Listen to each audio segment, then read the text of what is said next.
बिस्मिल्लाहिर्रहमानिर्रहीम। अस्सलातु वस्सलामु अलैका या सय्यदी या रसूलल्लाह। भाई दरूद शरीफ तो सारे पढ़े ना। ये दरूद तो वो दरूद है कि जिसकी कबूलियत की कोई शर्त नहीं है। अल्लाह भी पढ़ता है, फरिश्ते भी पढ़ते हैं। और जब भी दरूद शरीफ पढ़ा जाए आप पूरे ज़ौक़ से पढ़ा करें। दरूद शरीफ पढ़ने से रसूलुल्लाह सल्लल्लाहु अलैहि वसल्लम की मोहब्बत बढ़ती है। हमने आज तक जितने भी शुहदा देखे हैं या औलिया देखे हैं, पूछा वजह क्या है, फरमाया रसूलुल्लाह के साथ हमारा राब्ता था। राब्ता रसूलुल्लाह सल्लल्लाहु अलैहि वसल्लम के साथ था किस तरह? दुरूद और सलाम पढ़ने से। इसलिए जो सुन्नी है, जो आज के रसूल है, जब बात रसूलुल्लाह सल्लल्लाहु अलैहि वसल्लम के ऊपर दुरूद पढ़ने की आ जाए तो फिर किसी बात की शर्म नहीं है हमें। इसलिए सारे दोस्त पढ़े सलातो वस्सलामु अलैका या सय्यदी व अला आलिका व अस्हाबिका या रहमतल लिल आलमीन। अस्सलातु वस्सलामु अलैका या सय्यदी या रसूलल्लाह व अला आलिका व अस्हाबिका या खातमुन नबिय्यीन। आज का ये प्रोग्राम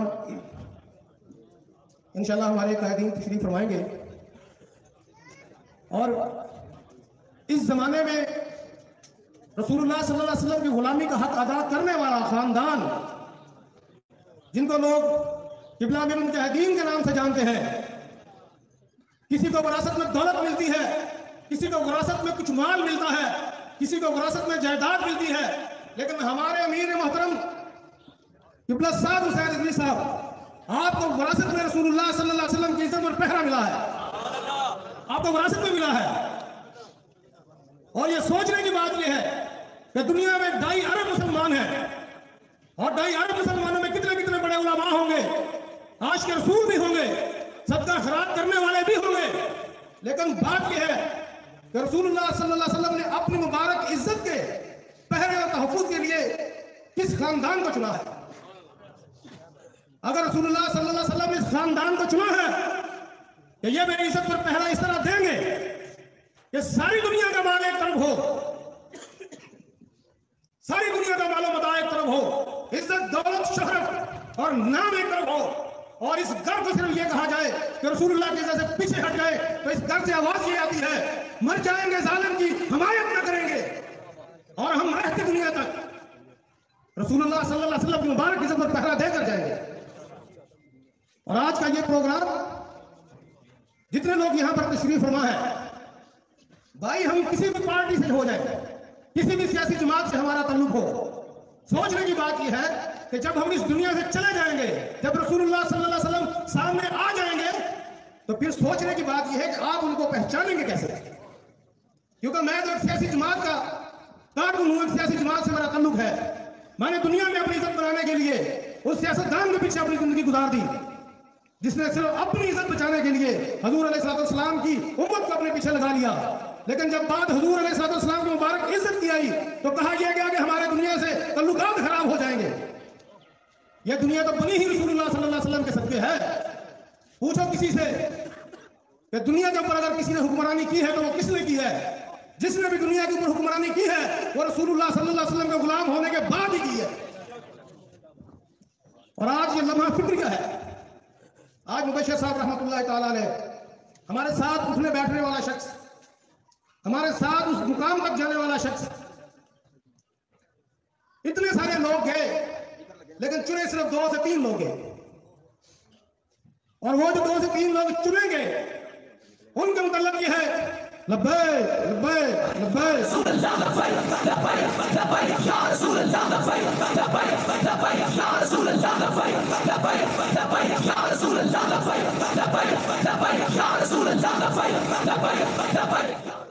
हम मशकूर हैं जनाब हमारे कायद और किबला बिन मुजाहिदीन के साथी, उनके शागिर्द और अमीर मोहतरम साद हुसैन रिजवी साहब के दस्ते रास्त, और हर वो मुकाम जहां पर दोस्तों को आजमाया जाता है उस आजमाइश में पूरा उतर कर साथ चलने वाले हमें खुशामदीद कहते हैं जनाब किबला मुफ्ती आबिद रजा साहब, जो हमारे तहरीक लब्बैक पाकिस्तान के जिम्मेदार हैं।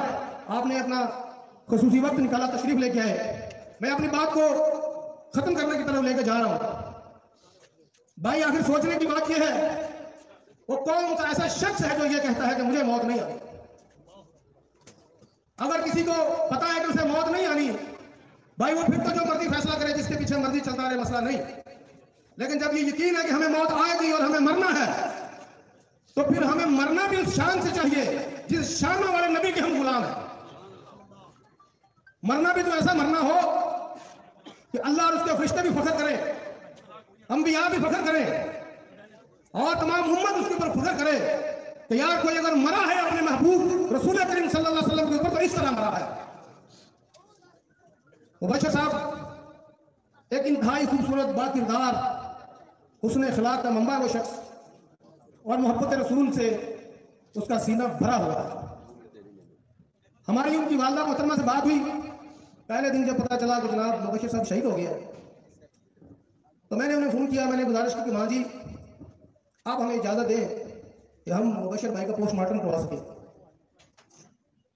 तो उनकी वालदा का जवाब सुनकर अगर उस कमरे में 15 लोग बैठे थे तो 15 के 15 लोगों के चीखें निकल गई। उनकी वालदा फरमाती है कि आप पोस्टमार्टम के लिए कह रहे हैं मुझे? खुदा की कसम, मेरे बेटे की एक एक हड्डी, उसके जिस्म का एक एक पोर अगर रसूलुल्लाह की इज्जत के काम आता तो काट कर रख दो।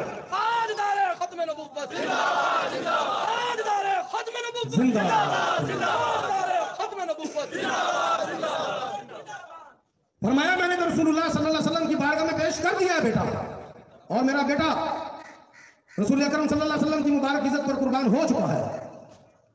अगर मेरे बेटे का जिस्म उसकी शहादत के बाद भी रसूलुल्लाह की इज्जत के काम आता है तो आप उसको जिस तरह मर्जी चाहे इस्तेमाल कर ले, लेकिन रसूलुल्लाह सल्लल्लाहु अलैहि वसल्लम की मुबारक इज्जत पर हर्फ नहीं आना चाहिए।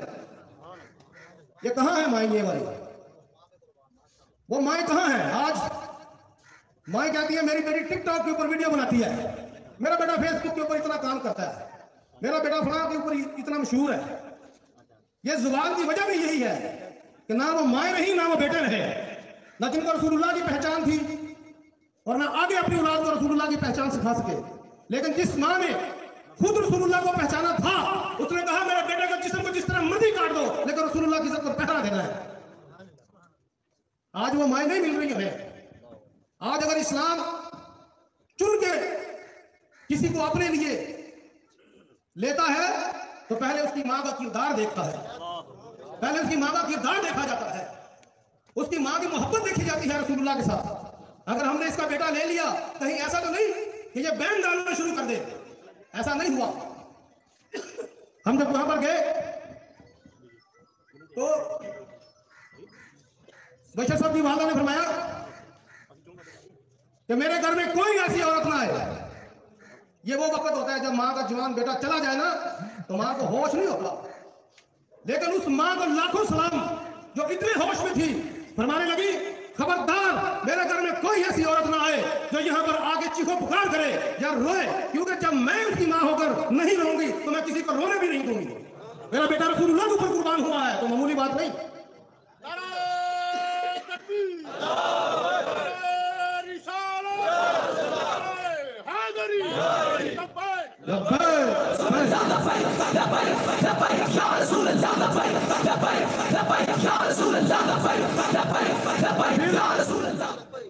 और फिर हमने अपनी आंखों से देखा है, वहां पर मैंने किसी को रोते हुए नहीं देखा, मैंने रोते हुए नहीं देखा किसी को। वहां पर एजेंसियों वाले बेशुमार लोग थे, गाड़ियां लेके खड़े थे, इनको उठा के ले जाएंगे, इनके ऊपर पर्चे होगा, ये होगा। मैं उनकी वालदा से जब मिल रहा था, बात कर रहा था, तो मैंने कहा माँ जी आपने परेशान नहीं होना, आपके पास अगर पुलिस वाले हैं तो परेशान नहीं होना। फरमाया बेटा खुदा की कसम अगर पुलिस वाले ये समझते हैं कि वो हमें डरा देंगे तो सबसे पहले मुबश्शिर की माँ खड़ी है, पहले वो इसको मारेंगे फिर आगे जाएंगे। भाई ऐसी माँ कहां से मिलेंगी? यकीन कीजिए हमें खुद को बदलना होगा, वरना आने वाले वक्त में हमारी औलादें हमारे हाथ से निकल जाएंगी। आज अगर कुछ लोग या हमारे भाई या हमारे बुजुर्ग दोस्त ये समझते हैं कि आने वाले वक्त में हमारे बच्चे तो हाफिज़ कुरान है, हमारी बच्चियां हाफिज़ कुरान है, कोई मसला नहीं होगा, लेकिन याद रखें आने वाला वक्त पूरा इस्लाम के साथ टकरा रहा है और अगर हमने अपने बच्चों का मुस्तकबिल महफूज करना है तो हमें इस्लाम के साथ खड़ा होना पड़ेगा। और अगर नहीं यकीन आता आपको तो वो लोग जो अभी भी दीगर सियासी जमातों के साथ खड़े हैं उनके नतीजे आप देख लें। सियासतदान भी शराबें पीते हैं, उनकी जो खवातीन मेंबर हैं वो भी पीती हैं। सब कुछ बुरा काम चल रहा है। अगर आज आपने इन लोगों को ना रोका, कल आप इनको नहीं रोक सकेंगे। ताकत आप लोग इन्हें देते हैं, ताकत हम लोग इन्हें देते हैं, सब कुछ हमारा लूट के ये खाते हैं और फिर हमले इस्लाम के ऊपर करते हैं, रसूलुल्लाह की इज्जत के ऊपर करते हैं। ये एक एक करके जो तहरीक लब्बैक के लोग अपनी कुर्बानियां पेश कर रहे हैं ना, ये क़यामत वाले दिन आपके लिए हुज्जत है। आपको रसूलुल्लाह के सामने ये जवाब देना होगा जब मुबश्शिर को एक साइड पर खड़ा किया जाएगा और एक साइड पर दूसरी जमातों के लोगों को खड़ा किया जाएगा। पूछा जाएगा, बताओ भाई, इसने तो मेरे लिए जान दी, तुम किसके साथ खड़े थे? उस दिन जवाब देने वाला कोई नहीं है। ये लम्हा फिक्रिया समझे। आखिर हमने कितनी देर जीना इस दुनिया के अंदर? कितना माल है किसी के पास? बताए आज तक किसी के पास करोड़ों अरबों रुपया है, अगर उसमें 10 रुपया भी वो अपने साथ लेके गया है तो फिर बताएं, अगर आप कहें कि हाँ पूरी दुनिया में कोई बंदा अपने साथ माल नहीं लेके गया, तो फिर ये सोचने का मुकाम नहीं हमारे लिए। आज भी फकीरों के मिजार आबाद है, फकीरों की कब्रें आबाद है और अरबों करोड़ों खरबों वालों की कब्रें बेआबाद है। ये सब रसूलुल्लाह के साथ ताल्लुक की बात है। हमें खुद को बदलना होगा, हमें इस्लाम के साथ चलना होगा। आखिर कब तक हम इस चीज से भागेंगे? आखिर कब तक हम खुद को धोखा देंगे कि नहीं कुछ नहीं होगा, सब कुछ तो होता जा रहा है। गैर इस्लामिक कवानीन पास हो गए, खवातीन को नाचने गाने की इजाजत मिल गई, कम से कम कपड़े पहनने की इजाजत मिल गई कि कोई बाप अपनी बेटी को पूछ नहीं सकता तुम कहां से आई हो, और इससे आगे हमें क्या करना है? गैरतमंद बंदे के लिए तो मर जाने का मुकाम है। कब हम ये सोचेंगे, कब हम इस तरफ आएंगे कि हमने अपनी आने वाली नस्ल को क्या देना है? रसूलुल्लाह सल्लल्लाहु अलैहि वसल्लम ने फरमाया कि अपने बच्चों को मेरी मोहब्बत सिखाओ, अपने बच्चों को मेरी मोहब्बत सिखाओ। हमें ये बात समझ नहीं आती थी कि इस रसूलुल्लाह सल्लल्लाहु अलैहि वसल्लम की मोहब्बत सिखाने से दुनिया तो तरक्की करती है टेक्नोलॉजी में, लेकिन रसूलुल्लाह सल्लल्लाहु अलैहि वसल्लम की मोहब्बत एक तरफ होगी, एटम बम एक तरफ होगा, दुनिया के मिसाइल एक तरफ होंगे, फिर वहां पे क्या होगा? लेकिन फिर हमने ये देखा, अपनी इन आंखों से देखा हमने, जब रसूलुल्लाह से मोहब्बत करने वाले चले, हजारों की तादाद में फौज थी, हजारों की तादाद में इंतजामिया के पास गन्ने थी, शैलें थी, सब कुछ था, लेकिन इश्क फिर भी जीत गया। उस दिन समझ आई थी कि रसूलुल्लाह ने क्यों फरमाया कि अपने औलाद को मेरी मोहब्बत सिखाओ, क्योंकि मोहब्बत रसूल वो चीज है जो दरियाओं में घोड़े डाल देती है, पीछे नहीं रखती, अकल पीछे रह जाती है। यकीन कीजिए, अगर मुबश्शिर अकल से सोचो तो शायद वहां पे ना पहुंचता जहां पे आज वो रसूलुल्लाह सल्लल्लाहु अलैहि वसल्लम के ज़ेरे साया पहुंचा हुआ है। आखिरी बात मैं करके इजाजत चाहता हूं, लेकिन जो लम्हा फिक्रिया दे के जा रहा हूं, मार सब ने जाना है, मार हमने भी जाना है। खुदा की कसम खाकर कहता हूं, ये खुदा का घर है, ये एक शहीद की इसाले स्वाद का प्रोग्राम है। मैं कसम खाकर कहता हूं, खुदा की कसम, हम तहरीक लब्बैक वाले सारे मर जाएंगे, लेकिन रसूलुल्लाह की इज्जत पर कभी हरफ नहीं आने देंगे।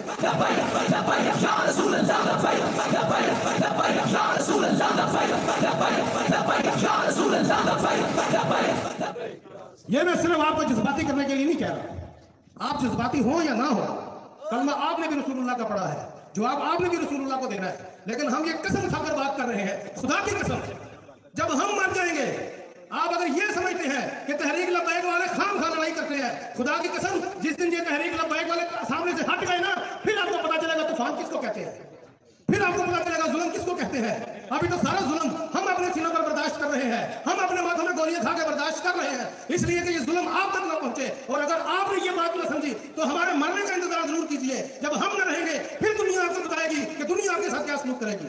ये लोग जिनके पीछे आप चलते हैं, ये आपके साथ क्या सलूक करेंगे? क्या नहीं हुआ अभी तक हमारे साथ? आज गरीब एक निवाले को तरस रहा है। किसने वोट दिए इन जालिमों को? कौन इन जालिमों के साथ चल के गलियों में कैंपेन करता है? कौन इन जालिमों को सपोर्ट करने के लिए अपनी गाड़ी में इस्तेमाल करता अपना पैसा लगाता है?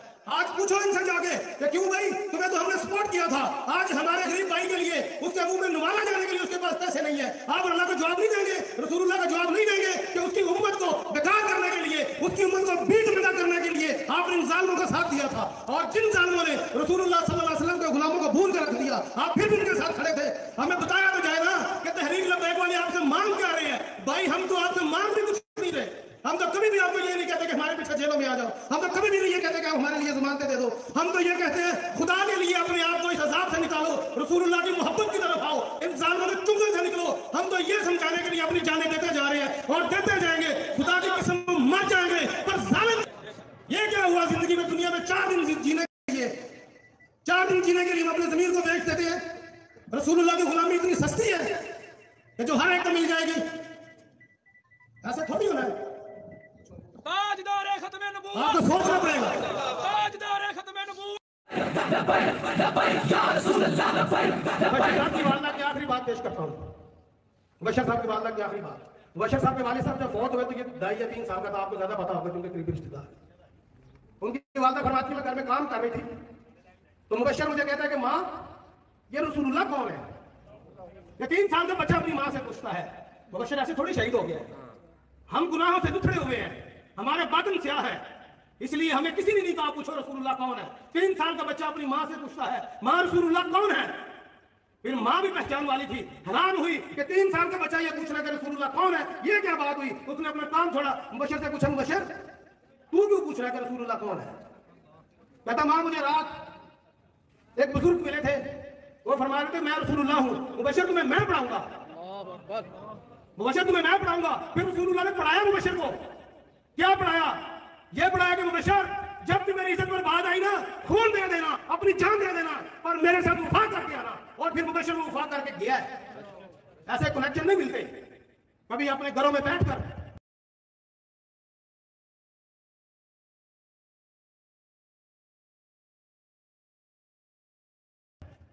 कभी रात के अंधेरे में बैठकर सोचे हम कौन है? हम रसूलुल्लाह की उम्मती है, जिनके लिए रसूलुल्लाह सल्लल्लाहु अलैहि वसल्लम ने 1000 बार आंसू बहाए, 1000 बार आंसू बहाए। कभी हमने भी रसूलुल्लाह के लिए सोच के आंसू बहाए हैं कि या रसूलुल्लाह आपकी इज्जत पर हमला हो गया। कभी हम रोए हैं, कभी हमने रोकर ये रसूलुल्लाह से वादा किया हो या रसूलुल्लाह सल्लल्लाहु अलैहि वसल्लम आप हमारे लिए रोए थे, या रसूलुल्लाह सल्लल्लाहु अलैहि वसल्लम आज मैं रोकर आपसे वादा करता हूं आइंदा जब भी इस्लाम की बात आएगी मैं इस्लाम वालों के साथ खड़ा रहूंगा, दूसरों के साथ खड़ा नहीं होऊंगा। आखिर कब तक हम खुद को ये कहते रहेंगे हम भी आशिक रसूल हैं? आशिक रसूल इश्क दलील मांगता है, इश्क सुखा नहीं मिलता, दलील मांगता है। और दलील कब पेश की जाती है? जब इस्लाम के ऊपर, जब रसूलुल्लाह की इज्जत के ऊपर बात आती है। इश्क उस वक्त बोलता है हाँ भाई बता, तूने कहा था मैं आशिक रसूल हूं, अब हो आगे। फिर इश्क उसको आगे लेके जाता है। किबला अमीर मुजाहिदीन ने जब सर्दी की सर्द रातें जब वो जेल में थे और ये जालिम उनके ऊपर ठंडा पानी भी फेंकते थे, उनके जो बिस्तर दिया गया उसको भी गीला कर दिया गया। और सर्दी नवंबर की ठंडी रातें जब बहुत ज्यादा सर्दी लगी तो दिल में ख्याल आया ना जब यार ये क्या हुआ मेरे साथ, तो मैंने खुद सुना। किबला अमीर मुजाहिदीन फरमाते हैं कि मैंने खुद को कहा पहले नहीं सुना बड़ियां गल्ला करनियां, जब उन कीतियां तुम वे तो फिर आपने उसके बाद सारी दुनिया को बताया कि ज़हर मजबूरी कैसी भी हो, ज़हर मजबूरी कैसी भी हो, या रसूलुल्लाह सल्लल्लाहु अलैहि वसल्लम हम आपके साथ वफा करके आएंगे। बस इतनी सी बात है। लम्हा फिक्रिया ये था, गुजारिश ये थी खुदा के लिए सोचे, हमारे मरने के बाद आपको कोई नहीं बचाएगा। कि बाजार में आपको बात लग रही है कि शायद ऐसे कह रहे हैं, लेकिन हमें पता है किन जालिमों के सामने खड़े हैं। इसलिए जब भी इस्लाम की बात आए आप इस्लाम के साथ खड़े हो जाओ। और इस्लाम का सबसे खूबसूरत पहलू जो अल्लाह और उसके रसूल को पसंद है वो ये है कि रसूलुल्लाह के दुश्मनों के साथ भरपूर दुश्मनी की जाए और रसूलुल्लाह के गुलामों के साथ मोहब्बत की जाए। और ये पैगाम मुबशर साहब भी अपनी शहादत के बाद दे गए हैं। तो देखो अगर मेरी जवानी कबूल हो सकती है तो आप भी हो सकते हैं, लेकिन उसके लिए हमें खुद को रसूलुल्लाह की बारगाह में पेश करना होगा, खुद को ताल्लुक रसूलुल्लाह के साथ बनाना होगा, किसी मध्य कलंदर की सोहबत में रहना होगा, किसी गैरतमंद जमात के साथ चलना होगा, किसी इज्जत वालों के साथ चलना होगा जो इज्जतों के पासदार भी हों और इज्जतों का तहफ़्फ़ुज़ करने वाले भी हों। मुसलमानों की बेटियों को सरेआम नचाने वाले ना हो बल्कि मुसलमानों की बेटियों की इज्जत बचाने वाले हों। और इसके साथ ही मैं अपनी बात खत्म करता हूँ। ये पैगाम था। अब मैं जनाब हमारे जो मरकज़ी कायद है जनाब अल्लाह मुफ्ती आबिद रज़ा साहब, इनसे गुजारिश करूँगा कि जनाब आप तशरीफ़ फरमाएं और ख़ुसूसी गुफ्तगू, क्योंकि ये भी हमारे साथ थे मुबशर साहब की यहाँ से डेड बॉडी लेके जाने तक, पोस्टमार्टम और उसके बाद तदफीन तक सारे मामला करने के बाद ये गुज़िश्ता रात 11 बजे यहाँ पर पहुँचे हैं। तो मैं इनसे गुजारिश करूँगा आप इस्तक़बाल जरूर कीजिए, उन गैरतमंद लोगों की इज्जत पर पहरा देते हैं। मैं दावत देता हूँ जनाब अल्लाह मुफ्ती आबिद रज़ा साहब को लब्बैक।